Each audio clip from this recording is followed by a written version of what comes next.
Okay guys, so lesson 3.2 is talking about conditional probability to start with. So it says the conditional probability of an event, and they say that as event A given B. So a conditional probability is saying, what is the probability of this event happening given that we already know this one is going to happen for sure? They write it like this.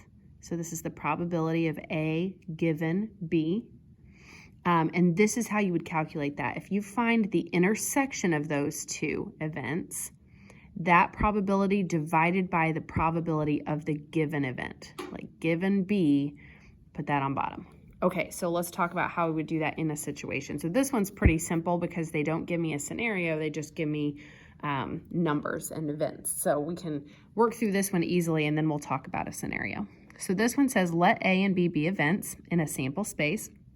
And suppose that it is known that the probability of A is 2/5, B is 1/3, and their intersection is 1/5. They just want me to find A given B and B given A. So let's start with that first one. The probability of A given B. And if we use that formula up there, that's going to be the probability of their intersections divided by the probability of B. Okay, so the probability of their intersection was right here. That's 1/5. Divided by the probability of B was 1/3. This really means 1/5 divided by 1/3 like that, which I could really write as 1/5 times 3/1 or 3/5. If you multiply straight across, that's just 3/5. So the other one is very, very similar to that. If I have the probability, I'm going to start it up here so I have some more space, of B given A.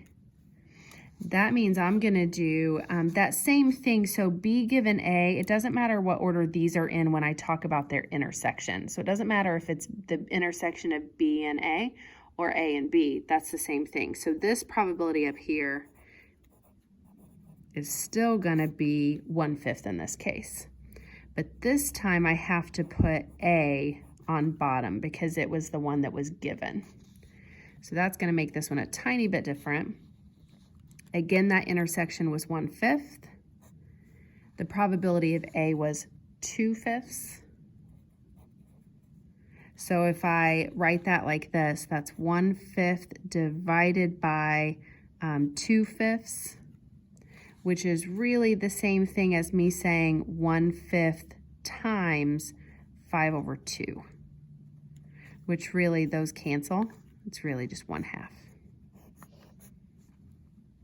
Okay, so there's kind of a really basic one. Okay, then let's talk about an actual scenario. So the scenario in this case that they're talking about is in example 3.9 from your book is what I'm using. And that one talks about this urn or a bowl, I guess you could say. It contains these balls. So it has red balls marked 1, 2, and 3, one blue ball marked 4, and then 4 white balls marked 5, 6, 7, and 8. We're going to select one at random, and its color and number are noted. So I do have to pay attention to both the color and the number. What is the probability that it is red? Now that was a very basic question. This one right here, straightforward. It's not a given scenario, so I'm not having to use this new situation up here, this conditional probability. I'm just able to find the probability. So I would just look to see how many red ones are there. There are 1, 2, 3 reds. And how many are there total? There are 8. So the probability that it is red, I'm just going to list it like that, the probability of red is 3 out of 8. 3 possibilities out of 8 total. Okay, the next question though says, if the ball is known to have an even number, what is the probability that it is red? So I'm still checking to see what's the probability that it is red, but this time I'm given the fact that it is even, right? Given the fact that it is even. So that tells me I need to figure out, well, what's the probability of the intersection of the two, red intersected with even. And then I need to divide that out by the probability that it is even. So you can kind of do it in that way if you want to write it formally. Okay, so in this case then, let's talk first about the fact of it being red and even. It has to be both to be in that intersection, right? So if I look at my red options, it's these right here. 2 is the only even one out of there. So I know that the probability of it being red and even is 1 out of 8, because there's 8 total possibilities.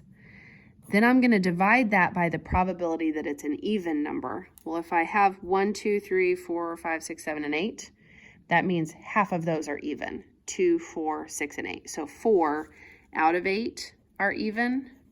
Or I could have said, let me go ahead and just, well, I'll leave it as 4 over 8, because when we simplify, we can simplify it later. But I could have written this as 1/2 instead. All right, so that's the same thing as me saying 1/8 divided by 4/8, or 1/8 times 8 over 4. So then I can cancel out those 8s and say it's really just 1/4. That's the probability of red, given that it's already even. Okay, the last concept they're going to talk about in this lesson is the idea of independence. So A and B are said to be independent if this statement is true. So if their intersection, the probability of their intersection, is equal to the probability of each of them multiplied times each other.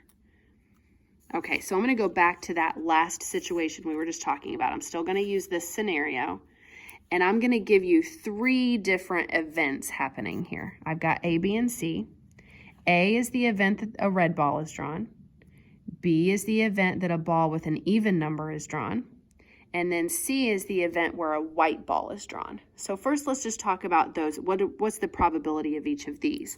So the probability of A happening, remember it's a red ball. How many red balls were there? There were 3 out of the 8. So 3/8 is the probability of that happening. What's the probability of an even numbered one being drawn? So the probability of event B is there were 4 even ones out of the 8, which again, I could write that as 1/2. I'm going to go ahead and simplify that this time. And then the last one, the probability of C happening, that's the white balls. There were 5, 6, 7, and 8. There were 4 of those. So again, that's 4 out of the 8, or 1/2, half of them. So the reason why I did that is because they're asking me to decide whether A and B are independent and whether B and C are independent. So I really have to think about 2 at a time. Are those independent from one another? So if I'm looking at A and B, I'm looking at these 2 cases right here. And what they're telling me is that the probability of A intersected with B would have to be equal to the probability of A times the probability of B. So one thing that I already know is, actually 2 things I already know, are the probability of A and the probability of B. We found those up here.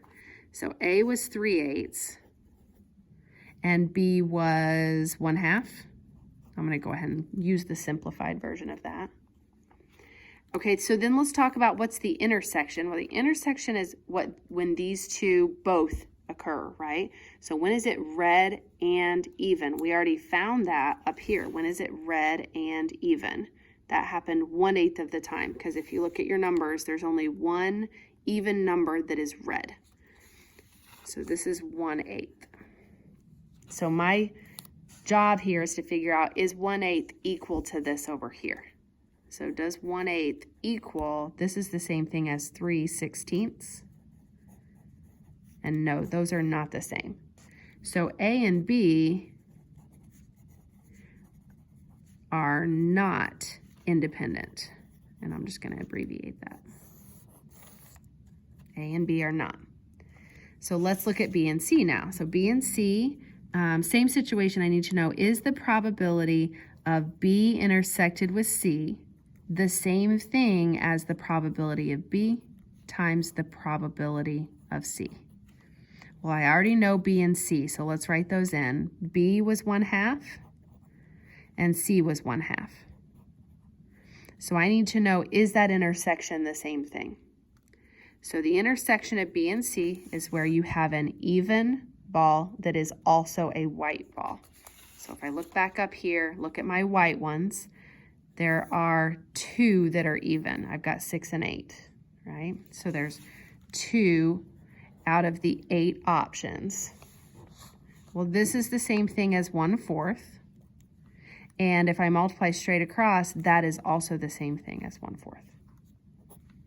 So those are independent of one another. So B and C are independent.